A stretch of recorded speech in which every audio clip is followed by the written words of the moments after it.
Shalom, saudara-saudara, Bapak Ibu yang diberkati Tuhan. Kita bersyukur firman Tuhan mempertemukan kita kembali untuk menerima berkat Tuhan.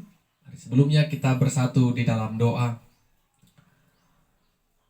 Kami mengucap syukur karena kasih-Mu yang tetap memelihara dan melawat kehidupan kami ya Tuhan.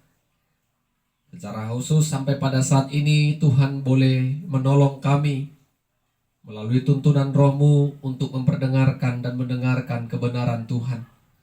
Biarlah hati kami dipersiapkan Tuhan agar firman-Mu yang ditabur di tanah yang subur.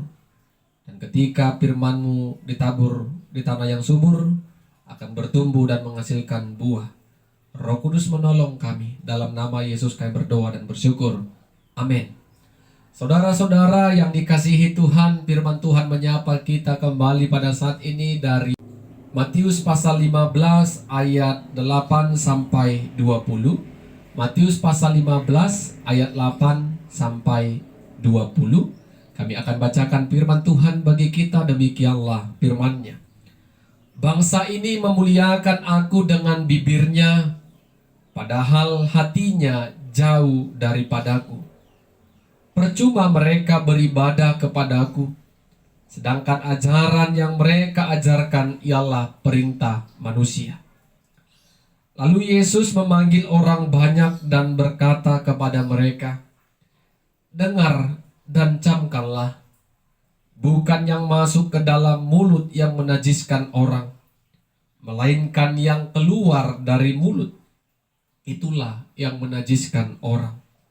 Maka datanglah murid-muridnya dan bertanya kepadanya, "Engkau tahu bahwa perkataanmu itu telah menjadi batu sandungan bagi orang-orang Farisi?" Jawab Yesus, "Setiap tanaman yang tidak ditanam oleh Bapakku yang di sorga akan dicabut dengan akar-akarnya. Biarkanlah mereka itu.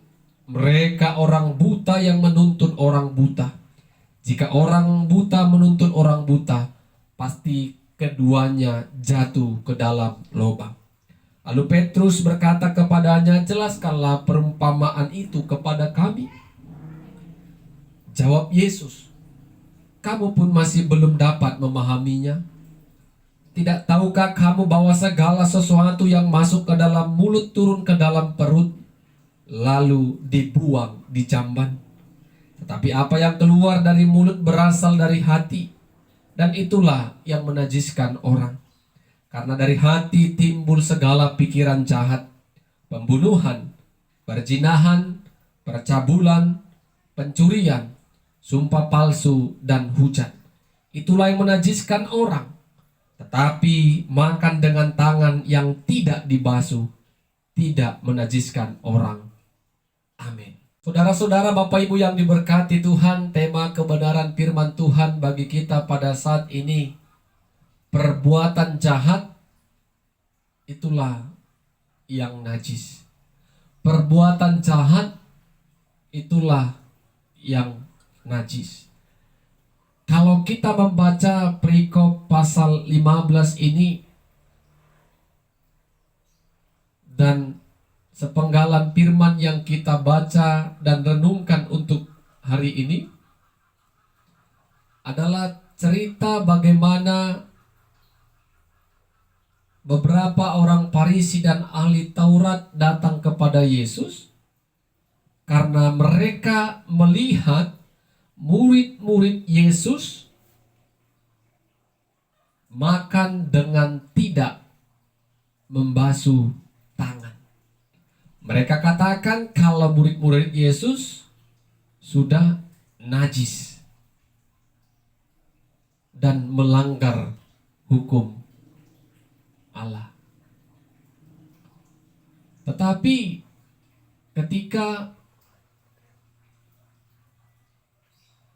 ketika Yesus mendengarkan komentar argumen dari orang Farisi dan ahli Taurat atas apa yang mereka lihat diperbuat oleh murid-muridnya, Yesus marah. Apa yang dikatakan Yesus yang ayat 8 kita baca tadi? Bibirnya memuliakan aku, tetapi hatinya jauh. Mereka beribadah kepada Tuhan, tapi yang diajarkan adalah ajaran manusia. Itu adalah perkataan yang benar-benar menyindir ahli Taurat dan orang-orang Farisi yang ada pada saat itu. Mereka memuliakan Allah, tetapi hatinya tidak tertuju, tidak berada kepada Tuhan. Mereka beribadah kepada Tuhan, tetapi apa yang mereka dengar, apa yang mereka pahami, apa yang mereka pelajari, tidak mereka ajarkan. Yang diajarkan mereka adalah ajaran-ajaran manusia, yaitu tradisi, kebiasaan, atau yang kita sebut sebagai adat istiadat. Adat istiadatlah yang mengatakan bahwa setiap orang yang makan tidak membasuh tangan adalah najis. Tetapi itulah yang mereka sampaikan, itulah yang mereka ajarkan sebagai sebuah kebenaran menurut ajaran mereka. Sehingga Tuhan Yesus marah pada saat itu. Mereka memuliakan Tuhan, tetapi hatinya jauh.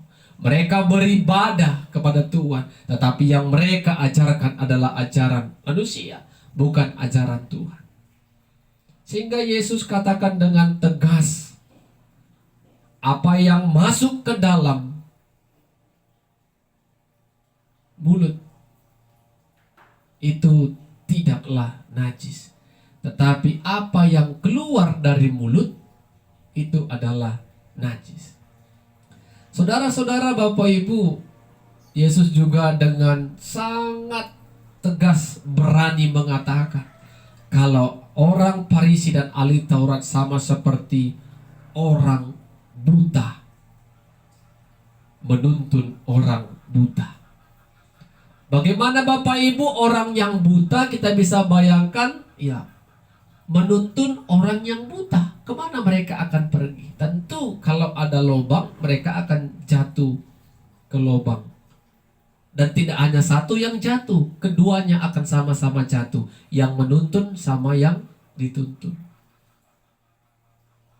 Mereka tidak mengimani, tidak paham akan ajaran Tuhan. Sehingga yang mereka ajarkan adalah ajaran manusia.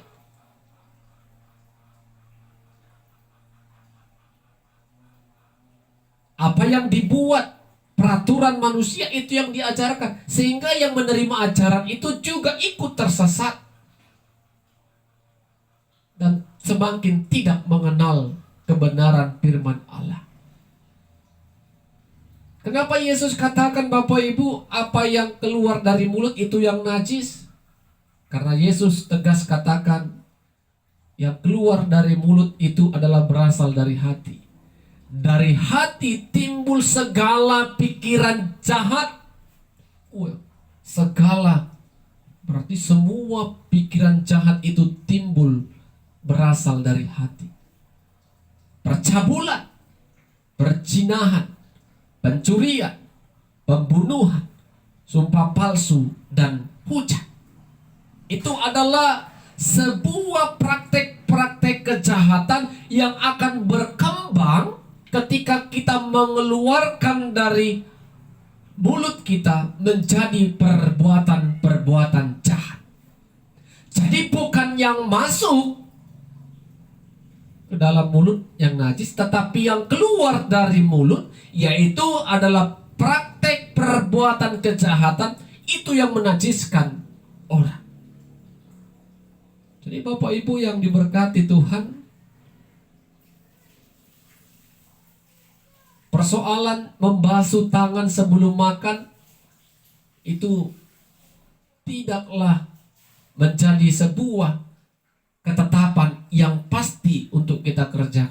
tergantung kita.